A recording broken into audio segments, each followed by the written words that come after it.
How the heck are you guys? My name is Fastidious and welcome to my channel. Welcome to a guide for the game Watcher of Realms. So this is going to be my fourth and final stage 15 guide for the promotion raid. I actually finished these on either day 3 or 4. I believe day 4 for marksmen. You can see stage 15 here, for mages, and for endurance. However, now it's day 12 now, and it was only until the end of day 11 that finally we finished melee attack.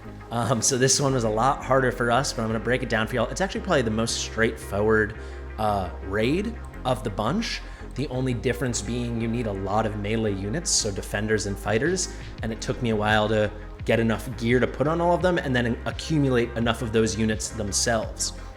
So I'm gonna get right in here, guys, just to break down the heroes that we are gonna use. So first off, I'm gonna sort by fighters so I can show you the fighters we're using, and then I'll sort by defenders.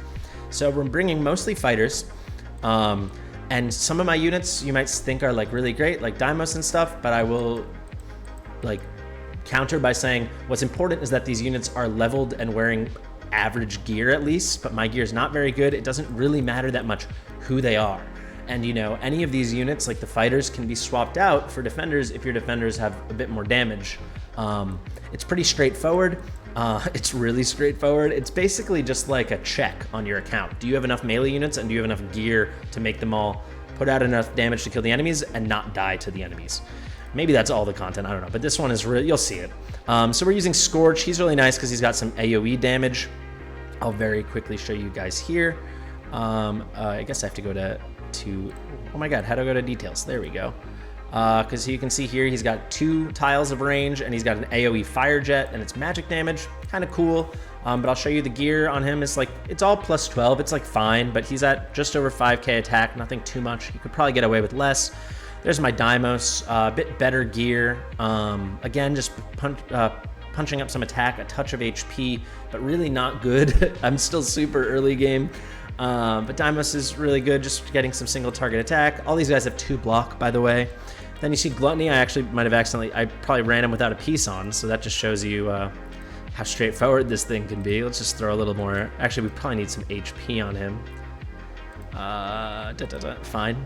This is fine. He's only 4 stars, and I actually, excuse me, guys. I will highlight this by saying, for our fighters at least, our only 5-star champions are Scorch and Deimos. So you really don't need crazy levels. You just need the units, and they need to be wearing some amount of gear. Then we got Dallin. I just tried to put some HP on her. She's there just to generate cost. You could totally get away without using her. She does not participate in the fight. A unit never makes it to her, but she just gets the fight up and running faster. Then we have, what's his face? Ein, he's only level, really early days. So you can see he's only 4 stars, level 40, and only 1 star promotion. I really should promote him more. But he's mostly there as the Lord and just a touch extra damage. He does some piercing damage with his ultimate.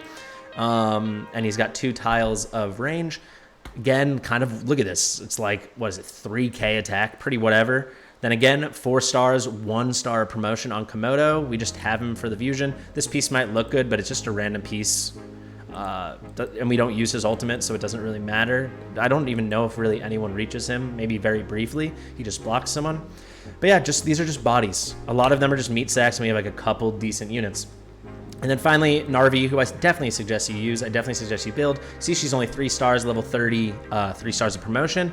But I'm just putting in a rapidity set, so she gets -1 cost, so that makes her only a 9 cost champion, and she'll very quickly generate a lot of nice costs for you guys, and totally be worth your while.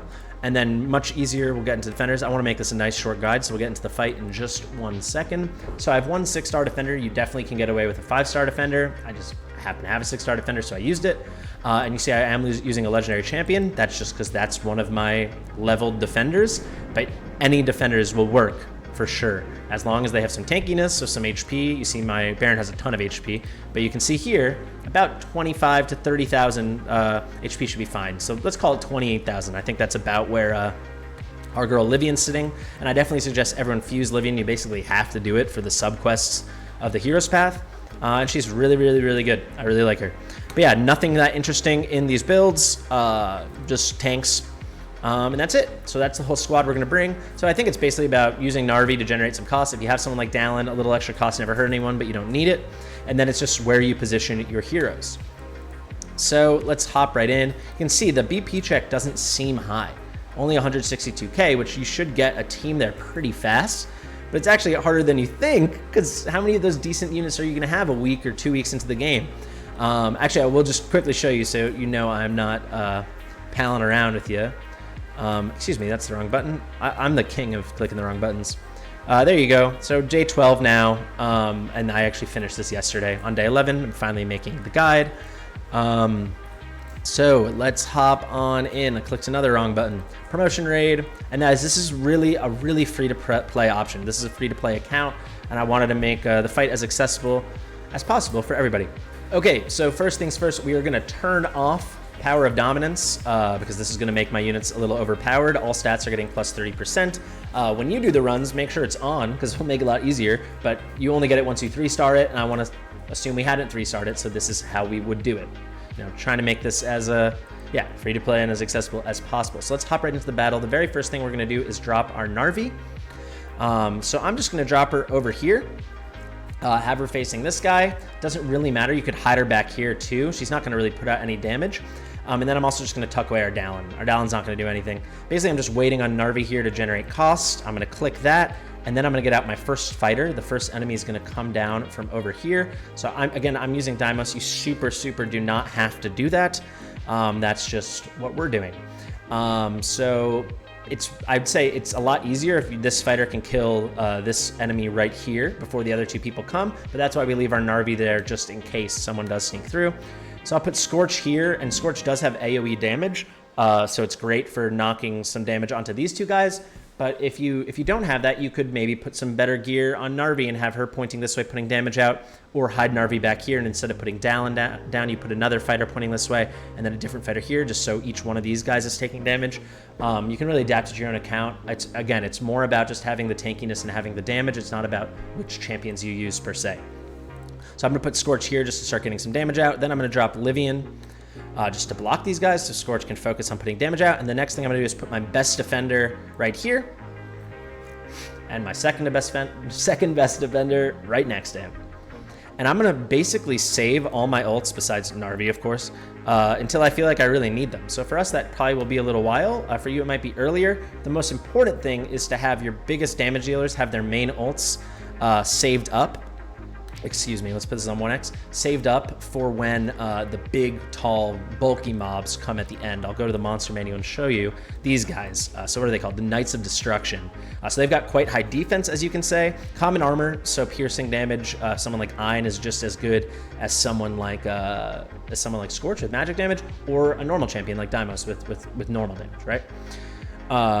So yeah, whether it's piercing damage, magic damage, or normal damage, you're all set.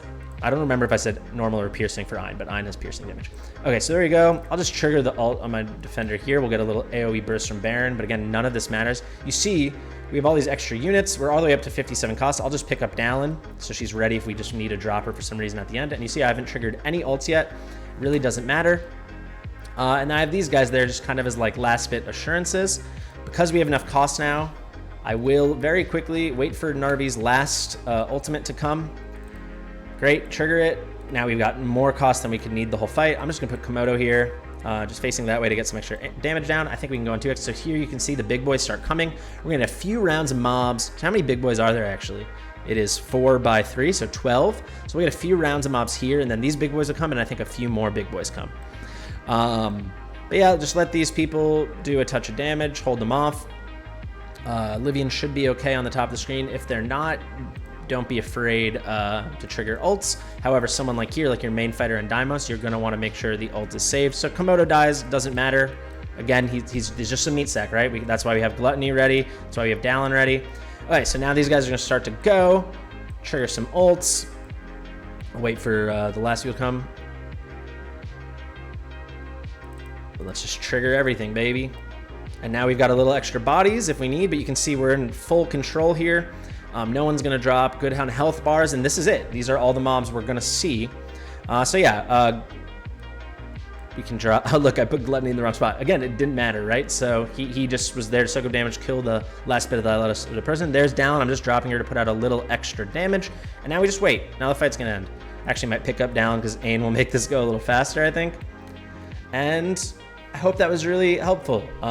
Feel free to pause it at any points in the video when you needed, just to see about the placements. I think that's really all it comes down to.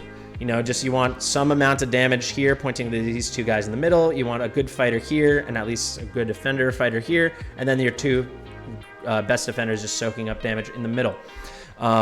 It probably really doesn't even matter. If you have a better damage dealing defender, like maybe I could have put Baron where Livian is, it really doesn't matter.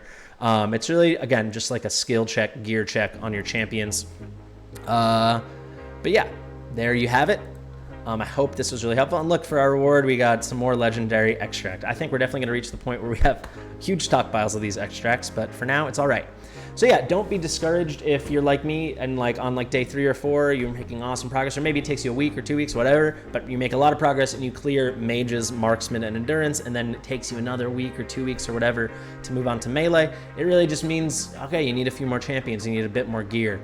So yeah, that's gonna be the end of the guide. If you have any questions, please let me know in the comments. I've been Fastidious. I'll see you in the next one.